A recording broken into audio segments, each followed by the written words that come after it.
आइए दोस्तों, रसखान के काव्य की व्याख्या करते हुए इस ई व्याख्यान में आप सभी का स्वागत। रसखान श्री कृष्ण के अनन्य भक्त हैं। उनका कवित्व उनकी भक्ति भावना को अच्छी तरह से परिपूर्णता के साथ अभिव्यक्त करता है। हमने देखा अब तक के सवैयों में कि श्री कृष्ण की विविध लीलाएं, उनका रूप सौंदर्य, उनका बाल विनोद या बाल छवि, ब्रजभूमि की महत्ता और अपने आराध्य श्री कृष्ण के प्रति अटूट आस्था और विभिन्न लीलाएं रसखान की रचनाओं का मुख्य विषय है। और इन सब वर्णनों में कवि ने भावात्मक गहराई, सूक्ष्म निरीक्षण, कल्पना सौष्ठव और कलात्मक अभिव्यक्ति की है ना। भक्ति भाव तो है ही, समर्पण भाव भी है। श्री कृष्ण के प्रति भक्ति में समर्पण होना तो पहली शर्त है। ब्रजमंडल का लगाव हमने प्रारंभिक सवैयों में देखा। फिर गोपिकाओं के प्रेम का निरूपण भी रसखान करते हैं और श्री कृष्ण ही उनके लिए परम ब्रह्म है ना। और वे कृष्ण के प्रेम को ही सर्वोपरि मानते हैं। कृष्ण के प्रेम के बिना वे किसी भी प्रकार की साधना को व्यर्थ बताते हैं और ये भी मानते हैं, ये भी चित्रण करते हैं कि जो श्री कृष्ण हैं वे किसी बंधन में नहीं बंधते, लेकिन जो भक्त का प्रेम है उसके बंधन में वो बंध जाते हैं। रसखान की जो ब्रज भाषा है जिसमें वो काव्य लिख रहे हैं वो सरस है। मैंने पहले भी कहा कि उसमें एक लालित्य है और प्रवाहमयता है ना। रसखान मुसलमान थे, ब्रज प्रदेश के निवासी तो नहीं थे, लेकिन फिर भी उन्होंने उस समय की जो साहित्यिक भाषा ब्रज भाषा है उस पर उनका सहज अधिकार था और बड़े सुंदर तरीके से उन्होंने ब्रज भाषा के माध्यम से भावात्मकता का, चित्रात्मकता का अंकन किया है। अलंकार की दृष्टि से देखोगे तो ये पाओगे कि जो सरस अनायास सरलता से आ गए हैं अलंकार। अनुप्रास भी, यमक, रूपक, उत्प्रेक्षा, उपमा, ये अलंकार रसखान स्थान स्थान पर प्रयुक्त करते हैं। रस योजना की दृष्टि से देखोगे तो ये पाओगे कि मुख्यतः वात्सल्य और श्रृंगार, और इसमें भी श्रृंगार रस की योजना ज़्यादा हुई है ना। बाल क्रीड़ाओं का, बाल छवियों का अंकन किया जहाँ, वहाँ वात्सल्य रस है। और उसके अलावा जहाँ गोपिकाओं का वंशी वादन पर मुग्ध होना और श्री कृष्ण की रूप राशि पर गोपिकाओं का मुग्ध होना और भावनाओं का, जहाँ प्रेममय भावनाओं का जहाँ उद्घाटन है, वहाँ श्रृंगार रस निरूपण हुआ है। इसी तरह मैंने बताया था आपको कि रसखान की प्रसिद्धि, उनकी लोकप्रियता, उनके जो रस से परिपूर्ण सवैये हैं, भावना से परिपूर्ण जो उनके सवैये हैं, उनके कारण ही है। और इस तरह रसखान की कविता की रसात्मकता इतनी अधिक है कि मैंने कहा था कि जो रसात्मक सवैये हैं या छंद हैं, उनके लिए ही रसखान शब्द का प्रयोग होने लगा। तो हृदय को रस में मग्न कर देते हैं रसखान। उनकी कविता में जितना भाव पक्ष उन्नत है उतना ही कला पक्ष भी श्रेष्ठ है, कला पक्ष भी मनोहारी है और इसीलिए रसखान को रस की खान भी कहा जाता है। आइए अब हम कुछ सवैयों की व्याख्या देख लेते हैं। ब्रह्म में ढूंढ्यो पुराणन गानन, वेद ऋचा सुनि चौगुने चायन, देखियो सुनियो कबहू न कितु, वह कैसे स्वरूप और कैसे सुभायन, टेरत हेरत हारे पर्यो रसखानी, बतायो न लोग लुगायन, देखियो दुरो वह कुंज कुटीर में, बैठो पलोटत राधिका पायन। देखिए श्रृंगार की कुछ अधिकता ही हो गई है ना। देखिए, ब्रह्मा में ढूंढ्यो पुराणन गानन, क्या कहते हैं कि मैंने श्री कृष्ण को ढूंढने के लिए या श्री कृष्ण जो परम तत्व हैं, परम प्रभु हैं, है ना, जो जिनको ब्रह्म कहा जाता है, उनको मैंने पुराणन गानन, है ना, पुराणों में ढूंढा, है ना, वेदों की ऋचाओं में ढूंढा, है ना, जो पुराना उनका प्राचीन विद्वानों ने जो उनका गुणगान किया है, उनमें श्री कृष्ण को ब्रह्म को ढूंढना चाहा। और चौगुने चाव से, चौगुने उत्साह से मैंने वेदों की ऋचाएं सुनी, है ना, श्री कृष्ण के ब्रह्म स्वरूप को जानने के लिए गुणगान को सुना और पुराण इत्यादि का अध्ययन किया और सोचा कि इन पुराणों में, इन वेदों में, है ना, इन उक्तियों में कहीं वह ब्रह्म मिल जाएगा। देखियो सुनो कबहू न कितु वह कैसे स्वरूप हो कैसे सुभायन, है ना, वेदों में या पुराणों में या कहीं, है ना, पुराने जो उक्तियां हैं जिनमें निर्गुण की बात कही गई है, ब्रह्म की बात कही गई है, मुझे उन उक्तियों को और उन किताबों को पढ़ने सुनने में कहीं भी मुझे यह नहीं पता चला कि वह कैसा स्वरूप है उस ब्रह्म का और कैसा स्वभाव है ना। कैसे स्वरूप, वह माने ब्रह्म, है ना, वह ब्रह्म कैसे स्वरूप का है, उसकी छवि कैसी है, कैसे स्वभाव का है ना, ये मुझे कहीं भी देखने और सुनने को नहीं मिला। मैंने देखा, सुना, पढ़ा, ढूंढा कि ब्रह्म के बारे में कुछ विस्तार से पता लगे, लेकिन कहीं भी ब्रह्म के बारे में मुझे पता नहीं चला।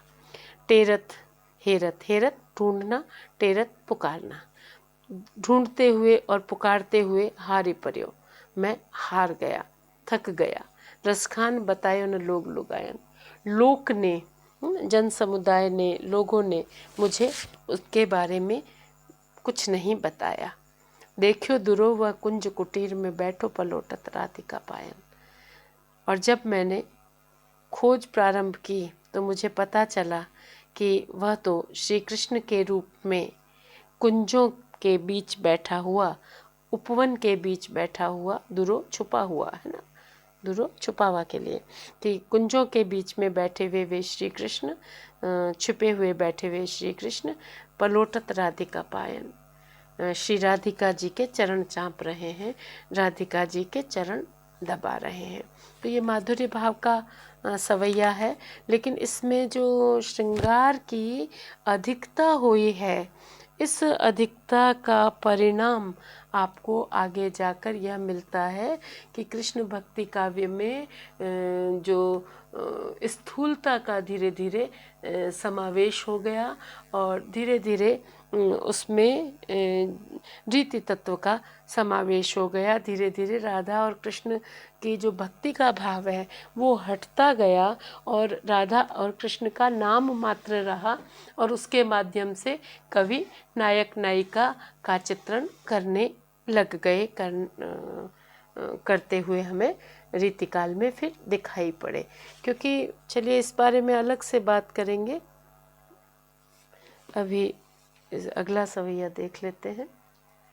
शेष गणेश महेश दिनेश सुरेश हो जाहि निरंतर गावे, मैंने कहा था अनुप्रास, सुंदर प्रयोग अनुप्रास का। जाहि अनादि अनंत अखंड अछेद अभेद सुबेद बतावे, इसमें भी अनुप्रास का सुंदर प्रयोग। नारद से सुख व्यास रटें पचिहारे तऊ पुनि पार न पावे, ताही अहिर की छोहरियाँ छछिया भरी छाछ पे नाच नचावे। केंद्रीय भाव क्या है? केंद्रीय भाव यह है कि वह अनंत श्री कृष्ण या परम प्रभु जिसको पाना बहुत मुश्किल है, वह अपने भक्त के वश में हो जाता है, प्रेमा भक्ति के वश में हो जाता है। और वे श्री कृष्ण गोपिकाओं के साथ लीलाएं करते हैं और छछिया भर छाछ, थोड़ी सी छाछ के लिए, थोड़े से माखन मिश्री के लिए, है ना, जैसा गोपियाँ कहती है वैसा करने के लिए तैयार हो जाते हैं। उनको नाचने का कहती हैं तो वो नाचने लगते हैं, जैसा गोपिकाओं का कहना मानने लगते हैं। देखिए शेषनाग, गणेश, है ना, विनायक श्री गणेश जी महाराज, और महेश शिव, दिनेश सूर्य, सुरेश इंद्र। क्या कहते हैं कि शेषनाग, गणेश जी, शिव, सूर्य और इंद्र, ये सभी जिनका निरंतर गान करते हैं, जिनके गुणों का गान करते हैं, और जिसको सुवेद, है ना, वेद अनादि बताते हैं, है ना, यानी उनका कोई प्रारंभ नहीं है। अनादि बताते हैं, अनंत बताते हैं, यानी असीम कहते हैं जिसको, जिसकी कोई सीमा नहीं है। अनंत, जिसका कोई अंत नहीं है। अखंड, है ना, वह समग्र है, उसकी समग्रता का गान करते हैं। अब अछेद, अछेद, है ना, उसमें किसी तरह का दोष नहीं है।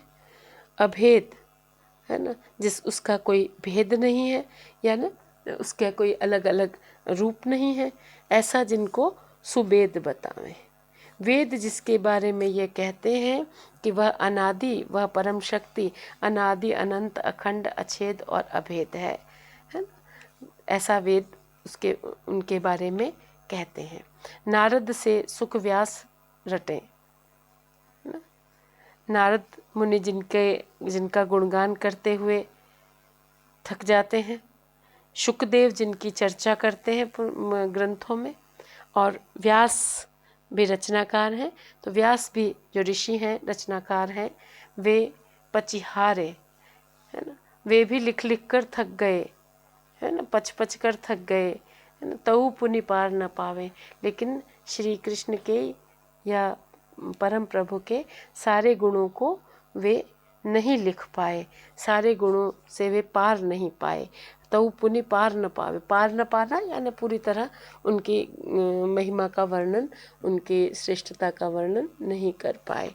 ताही अहिर की छोहरियाँ छछिया बर छाछ पे नाच नचावे। ऐसे जो वो परम शक्ति श्री कृष्ण हैं, उनको अहिरों की कन्याएं, है ना, गोप कन्याएं थोड़े से खाद्य पदार्थ के लिए, थोड़ी सी छाछ के लिए, थोड़े से माखन मिश्री के लिए जो है अपना कहना मनवा रही हैं। और श्री कृष्ण को यदि वो नाचने का कहती हैं तो श्री कृष्ण प्रसन्न होकर नृत्य भी उनको करके दिखा देते हैं। तो यानी जो भक्त जो है उसकी शक्ति इतनी बड़ी है कि वो भगवान को अपने वश में कर लेते हैं। तो ये प्रेमा भक्ति और माधुर्य भाव की भक्ति के प्रभाव और श्रेष्ठता को यहाँ रसखान जी चित्रित कर रहे हैं। एक सवैया और ले लेते हैं। शंकर से सुर जाहि भजे, चतुरानन ध्यान में धर्म बढ़ावे। नेक हिये में जो आवत ही, महाजड़ मूढ़ रसखान कहावे। जा पर सुंदर देव वधु, नहीं भारत प्राण अबार लगावे। ताही अहिर की छोहरियाँ छछिया भर छाछ पे नाच नचावे।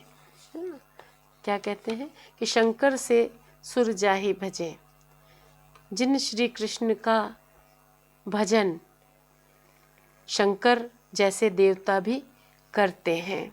चतुरानन ब्रह्मा, चतुरानन ध्यान में धर्म बढ़ावें, और चतुरानन भी ब्रह्मा भी जिनका ध्यान करते हुए धर्म को बढ़ावा देते हैं, यानी शंकर और ब्रह्मा भी, शिव और ब्रह्मा भी श्री कृष्ण का ध्यान करते हैं, श्री कृष्ण की उपासना आराधना करते हैं।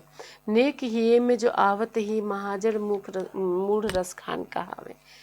श्री कृष्ण की जो थोड़ी सी छवि हृदय में आ बसती है तो महाजड़ मूढ़, जो महामूर्ख होता है, वह भी रस से आप्लावित हो जाता है, वह भी रसखान कहाने लगता है ना। कि